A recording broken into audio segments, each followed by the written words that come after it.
انداز دیکھیے، ارشاد فرمایا والعصر، رب فرماتا ہے مجھے زمانے کی قسم۔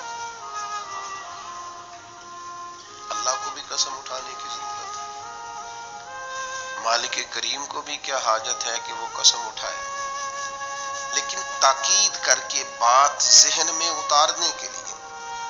انسان کا مزاج ہوتا ہے نا، جس بات پہ قسم اٹھائی جائے اس کو انسان سمجھتا ہے زیادہ پکی ہے، تو طبع انسانی کے مطابق بات کی۔ فرمایا والعصر، زمانے کی قسم ہو۔ انسان کو پیدا کرنے والا رب قسم اٹھا کے انسان کی ایک بات کرتا ہے، والعصر، مجھے قسم ہو زمانے کی، ان الانسان لفی خسر۔ انسان کو پیدا کرنے والا رب فرماتا ہے بے شک انسان خسارے میں، گھاٹے میں، نقصان میں۔ لوگ اس کو کہہ رہے ہیں بڑا سیٹ ہے، لوگ کہہ رہے ہیں بڑا کامیاب، یہ بھی کہہ رہا ہے اللہ کا بڑا شکر ہے، لیکن پیدا کرنے والا رب، انسان کو بنانے والا، اس کو جاننے والا رب فرماتا ہے مجھے زمانے کی قسم ہو یہ نقصان میں ہے۔ اور خسارہ اس خسارے کو نہیں کہتے ہیں کہ لوگ کہتے ہیں میں نے کاروبار کیا تھا تو نفع نہیں ہوا، نقصان ہوا۔ خسارہ اس خسارے کو کہتے ہیں جو اصل مال بھی ضائع ہو جائے، راس المال بھی ضائع ہو جائے تو کہتے ہیں خسارہ ہوا ہے۔ یعنی اس کے پاس جو تھا اس میں بھی یہ خسارے میں کہ یا اللہ سارے خسارے میں ہے؟ فرمایا نہیں، الا الذین آمنوا، جن میں 4 صفتیں پائی جائیں وہ نہیں خسارے میں۔ ان میں پہلی صفت یہ ہے کہ الا الذین آمنوا، بے شک وہ لوگ جو ایمان لائے، مگر وہ لوگ جو ایمان لے آئے، جن کا ایمان مضبوط ہو، جن کا عقیدہ ہو کہ اللہ ہمارا رب ہے، وہی پیدا کرنے والا ہے، وہی رزق دینے والا ہے، اسی کی تقدیر کا غلبہ ہے، رب کریم ذرے ذرے کو جانتا ہے، اللہ تعالیٰ نے جس حال میں رکھا ہے یہی حال میرے لیے بہتر ہے۔ انسان محنت پوری کرے، نتیجہ اپنے رب پہ چھوڑ دے، اسباب سارے جمع کرے، بھروسہ اپنے اللہ تعالیٰ پہ کرے، عقائد کے لحاظ سے پختہ ہو، اور پھر اس کا عقیدہ ہو کہ بعد از خدا بزرگ توئی قصہ مختصر۔ کائنات میں سب سے عرفہ والا، عظمتوں والے، شانوں والے، بلندیوں والے، رفعتوں والے، کائنات کے امام، نبیوں کے امام، رسولوں کے امام، فرشتوں کے امام، محبوب مطلق اگر کوئی ہے تو جناب محمد رسول اللہ ہے صلی اللہ تعالی علیہ وسلم۔ سب سے اولا ہو اعلیٰ ہمارا نبی، سب سے بالا ہو اعلیٰ ہمارا نبی، اپنے مولا کا پیارا ہمارا نبی، اور دونوں عالم کا دولہ ہمارا نبی۔ نظریاتی پختگی حاصل ہو، عقائد پختہ ہو، ایمان میں عقائد پوری طرح داخل ہے، عقائد اہل سنت کا پابند ہو بندہ۔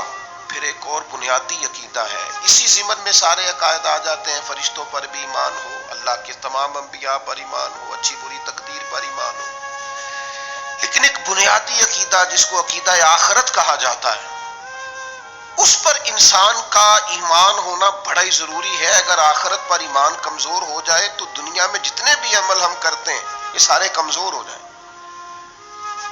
یہ جو لوگ ڈپریشن میں، ٹینشن میں، انزائٹی میں چلے جاتے ہیں اور ایک بات بار بار کرتے ہیں کہ میرے ہی ساتھ ایسا کیوں ہوتا ہے، آخر بڑی ہی کوشش کے بعد میں ہی ناکام کیوں رہ گیا، تو انہیں بتایا جائے گا کہ کامیابی پتہ کیا ہے؟ لا یستوی اصحاب النار و اصحاب الجنہ، اصحاب الجنت هم الفائزون۔ جنتی اور جہنمی برابر نہیں ہے، کامیاب وہ ہیں جنہیں اللہ تعالیٰ نے اصحاب جنت بنایا ہے۔ جو جنتی ہیں وہ کامیاب ہیں، جس کو اپنی آخرت کے تعلق سے اللہ تعالیٰ نے فکر سلیم دی ہے، راہ ہدایت دی ہے، اعمال حسنہ پر استقامت دی، اور وہ سمجھتا ہے کہ میں محنت اپنی آخرت کو ٹھیک کرنے کے لیے کر رہا ہوں، جد و جہد میری اپنی قبر کے لیے، حشر کے لیے، آخرت کے لیے۔ آخرت پر جس بندے کی توجہ ہے وہ بندہ کامیاب ہے۔ اس لیے دنیا میں اگر دنیاوی طور پر کوئی ناکامی آ بھی جائے تو کوئی اتنی بڑی ناکامی نہیں ہے، اس لیے کہ اصل کامیابی آخرت کی کامیابی۔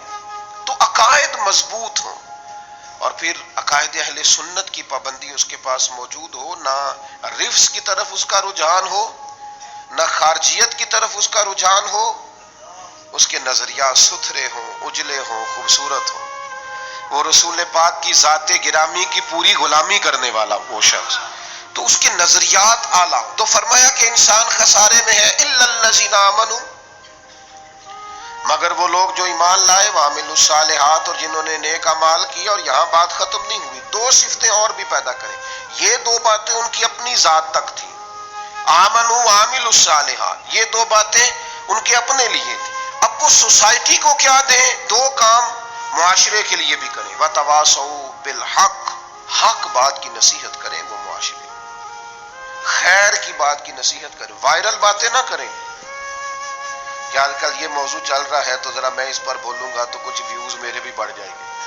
وائرل باتیں نہیں کریں.